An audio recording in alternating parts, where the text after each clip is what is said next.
As she tries to get Cameron to go to the impending event in chapter 1292, Mrs. Newman's annoyance approaches a breaking point. Cameron, however, is steadfast and claims that she cannot see the things her mother wants for her because of her blindness, which hinders her from experiencing the world and perceiving them. Cameron's reaction enrages Mrs. Newman, but she is adamant that she will be brought home and taken to the celebration, even if it takes sending someone to retrieve her. Mrs. Newman tries to keep a kind exterior in front of Callum, who observes the heated exchange despite their troubled relationship. She claims that losing her sight is the cause of Cameron's lack of confidence and expresses her hope that the incident will help her regain it. Mrs. Newman soon leaves, leaving Cameron and Callum behind.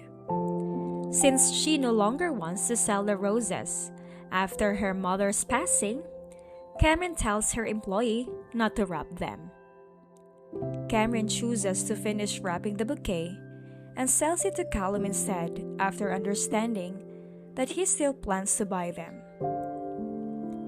She apologizes for briefly forgetting their dinner plans when Callum gently reminds her of them after the transaction. Together, they walk out of the flower shop.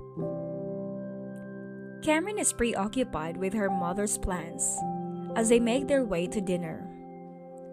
She wonders whether Mrs. Newman intends to humiliate her at the occasion or uses her as a negotiating tool for their family's commercial objectives. She is still bewildered by her mother's nasty behavior despite the growing distance.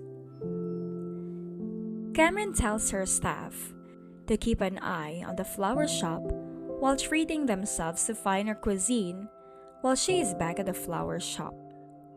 She acknowledges how well their business has done and thinks it is appropriate for them to eat better.